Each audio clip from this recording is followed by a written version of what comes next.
Thank you so much, Paras, for being here talking to us. Now, the big question, because see, we are neighbors, but we know very little about you in terms of Nepal cricket. So just walk me through. No, that's how I want to actually start. Talk me through Nepal cricket and what cricket means in Nepal and just the whole journey.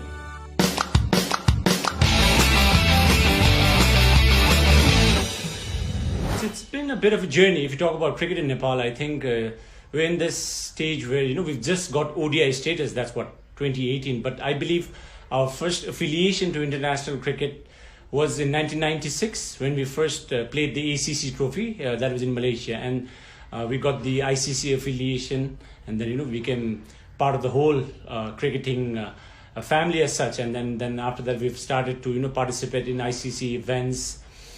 Cricket generally in Nepal was being played, has been played for a very long time. I think Cricket Association of Nepal itself was one of the first sports institution that was ever formed or established. That was back in, I think the Nepalese calendar dates around 2007, which is like a long time ago. But cricket generally became popular, I think in the 90s, I would say. Growing up, I still remember watching Wasim Akram and Waqar Younis, Sachin Tendulkar, all these guys, the India-Pakistan rivalry that, everyone knows about. And as a kid, we just were fascinated by all of this. So it's just been this whole roller coaster journey where cricket's been followed.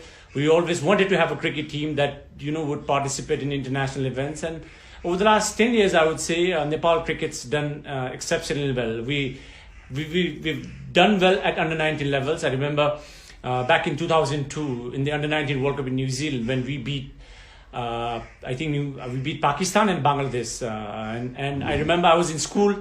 I was listening to the news on the radio. It was my first experience of the under-19 teams, beating a full-fledged test-playing country. And then after 2002 and 2004, I was part of the team in the under-19 frame where we beat South Africa in Chittagong, Bangladesh. And then in 2006, when we won the Plate Championship, we beat South Africa in the semis and then New Zealand in the finals, and then players like Team Saudi, Martin Guptill, I remember we beat Ireland, and Owen Morgan used to play for Ireland then back in 2006 in the under-19 World Cup. And then slowly, steadily, till then our senior team was, reasonably, going through the ups and downs. But I believe our first major trophy was back in 2010. And among the associate countries, we have this whole, World Cricket League structure as such. That's how it's termed today. And we were in Division 5 then. We won our first trophy. That was the tournament that was held in Nepal itself. And after that, I think we've slowly but steadily, gone through the international ranks. The real impact, I would really say, we made was when we qualified for the 2014 2020 World Cup. As a cricketer, I've always wanted Nepal and the people to follow and love Nepal cricket. But what happened was when we went into Bangladesh and when we played those 3 matches and when we came back, it was a completely different country. People loved us. I was in Bangladesh and I saw photos on social media where people in streets, in large numbers gathered up to watch Nepal play. And that basically, I would say, changed the whole concept of what cricket means to Nepal. And we're here today. In 2018 will probably be one of the major, cricketing, I would say a milestone. Why? Because we attained ODI status. Without ODI status, as an associate country, you really don't get that recognition. So this has been the journey over the last, I'll probably say, 20 years.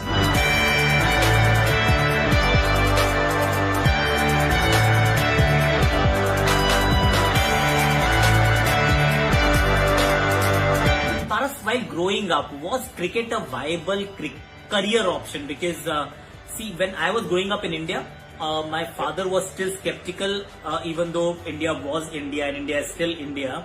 The fact was that you knew that you were actually running a huge risk, and if you did not succeed, there was no fallback option. How was it like for you growing up in Nepal, wanting to be a professional cricketer, finding a livelihood in cricket? Was it difficult? Was it a viable like a career option? It really wasn't a career, to be very honest. We played cricket because we loved the game. The passion was such that even cricketers before us, they played the game because we just fell in love with the sport. And I remember growing up, I was in school. My school's always been very, very supportive. and we used to have this inter house, what do you call those kind of matches, and our students versus teachers, those kind of like matches against each other. And then again, cricket was something that was slowly going up in the community, where people were starting to follow cricket. Like I said, I mean, we've always followed international cricket, being close to India, Pakistan, Sri Lanka, Bangladesh. So it was bound that cricket somehow, managed to get into our cricket screen and into our TV screens. So that way cricket became popular. But if you talk about professionally, it's only been, 7-8 years? That's why I say 2014 World Cup was monumental. Why? Because I think that changed the whole concept as to how cricket changed and put a name across in the whole, put the Nepal in front of the whole world. Why? Because people started to relate it in a way where, like, you had their national anthem being played in front of thousands and thousands of, worldwide audiences. So can the young kids in Nepal now actually find livelihood in cricket? Now that corporates have started, there is T20 franchise-based tournament as well. Is there enough money at the domestic level, say even at the international level, put everything together? Is it enough for somebody to actually find a livelihood? I think I would like to put it in this way. The one change that I have seen is, like, I started like from under 15s to under 17s to 19s to gradually to the senior level. So I remember when we were playing under 15s, that's like 2002, 2003. I had to, like, if I live in I live in a place called Baneshwar. So I had to take a bus and get to a station, stop by and pick up another bus. And that led to our one and only international ground, that's TU International Cricket Grounds there. So the change that I see from then and now is, now I see parents bringing their kids, whether it's on a motorbike or even if it's in a public vehicle.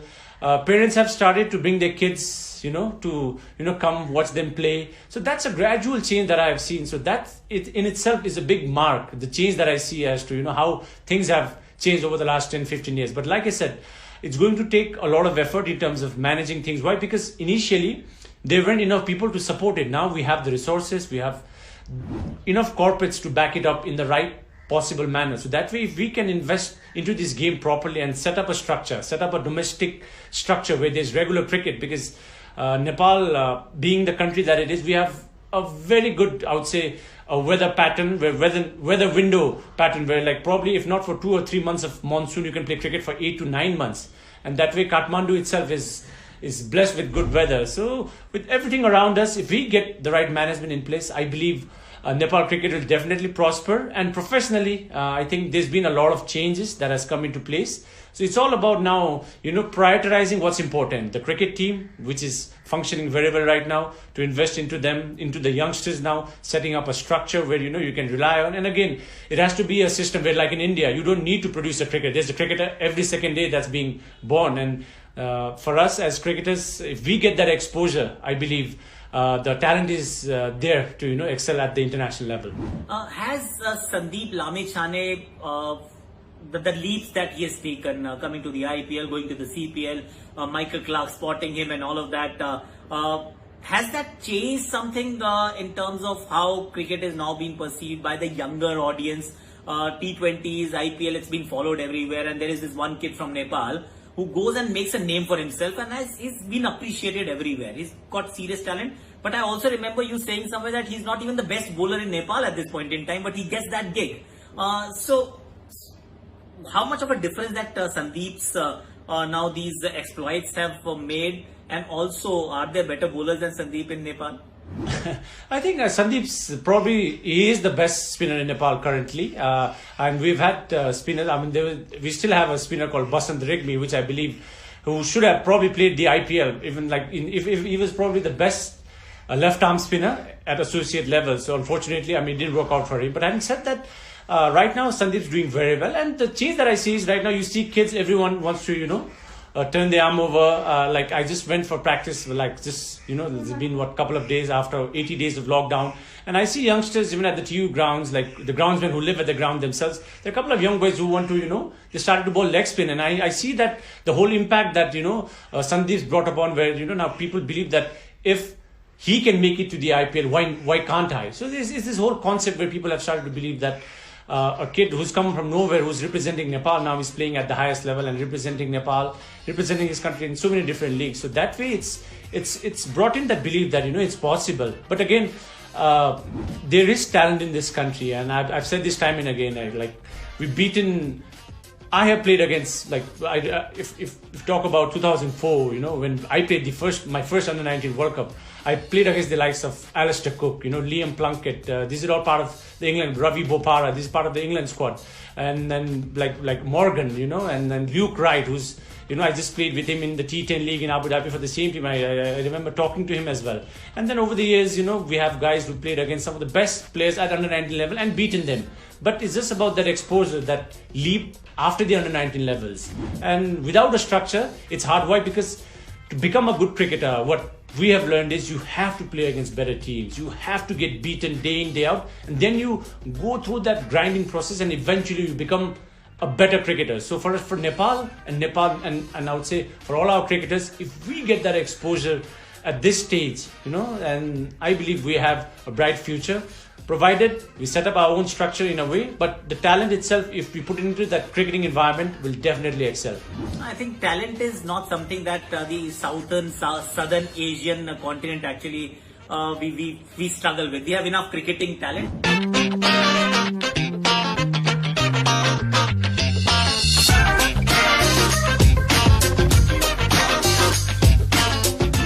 Management in Nepal, Cricket Association of Nepal, has it been managed well?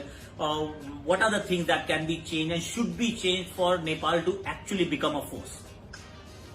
One of the things I would really like to mention is I think we haven't the pace at which the cricket team was functioning and the results that were being produced. The management actually couldn't cope up, or at least stand by the results, or go hand in hand or go step by step. So that is something I believe we couldn't match. But again, having said that, it was always about, it has to be our priority. See, for us as cricketers, when we go out there representing our country, we don't think of anything else. We just go out there, you put in 100%, and then do your best to make sure that your country wins.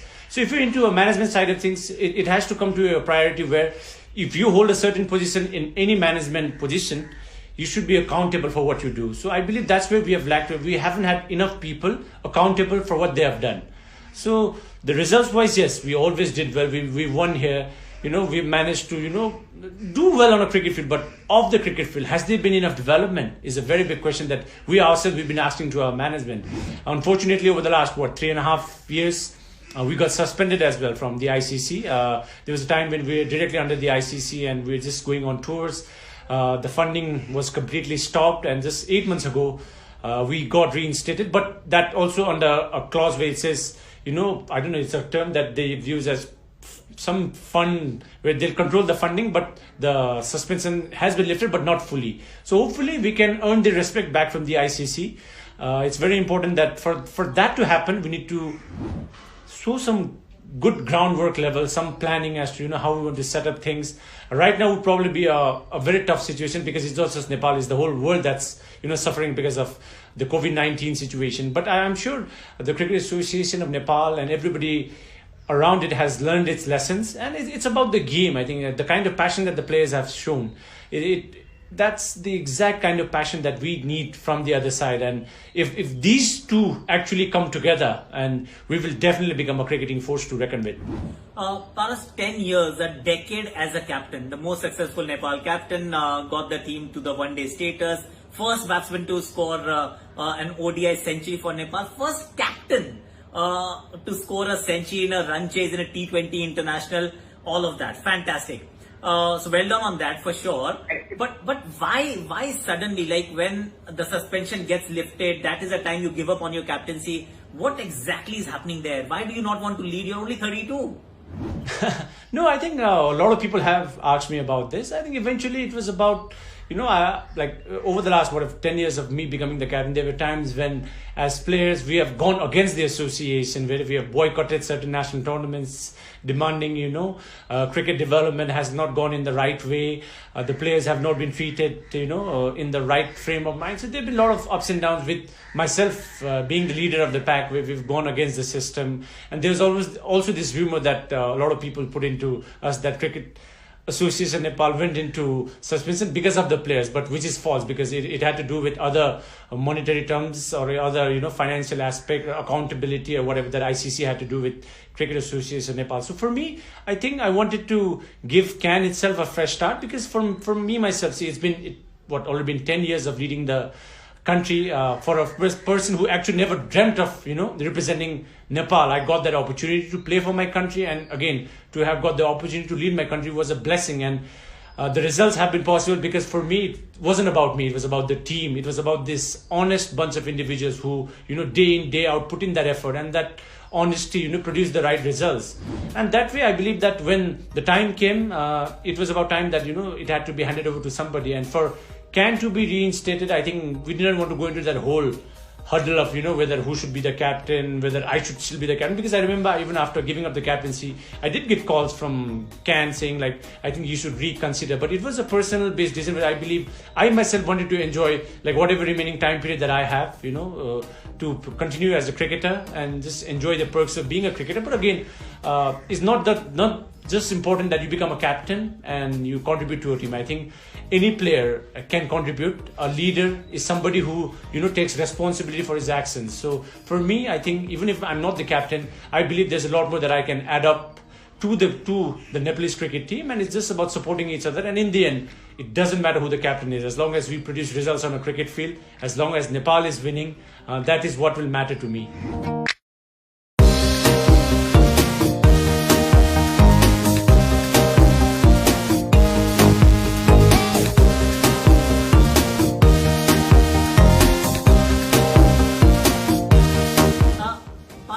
Does Nepal look at the Asian bloc for development?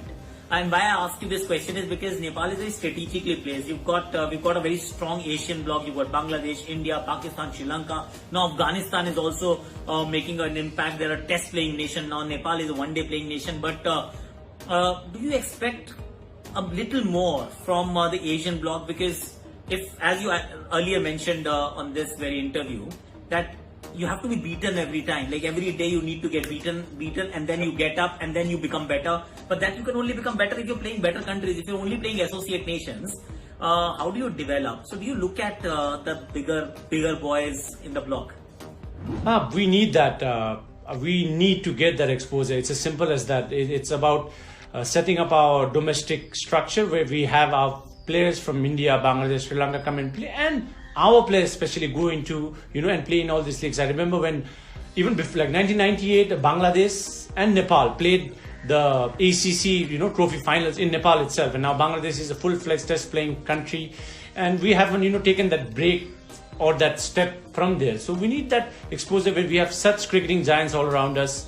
We need our neighboring countries, I mean, if to come out there and help us, because the talent is there. Now it's just that exposure that I keep repeating this word, that Nepal cricket needs that exposure. So for us, if we get that exposure, I believe from our neighbors, I think cricket will definitely flourish in this country. Again, we have to have a system where our players, or maybe we can even have a team that goes and plays in, let's say, in the domestic Indian circuit, where we get that opportunity. There are state level cricket tournaments, and for a country to represent, it doesn't have to be under a country's name. It could be a board president's 11 under a mutual understanding, where you're playing regular cricket against some of the best cricketers. And how competitive cricket is in India. I mean, there are so many cricketers, so many good teams. So if Nepal can fit into one of the scheme of things, whether we go to Pakistan or Sri Lanka or Bangladesh or India, I think that should be our priority. Why? Because it has to be that we play against these better teams and better opponents for us to excel, and if we are to become a better cricketing nation on a cricket field. How far is Nepal from becoming a test nation, Paras?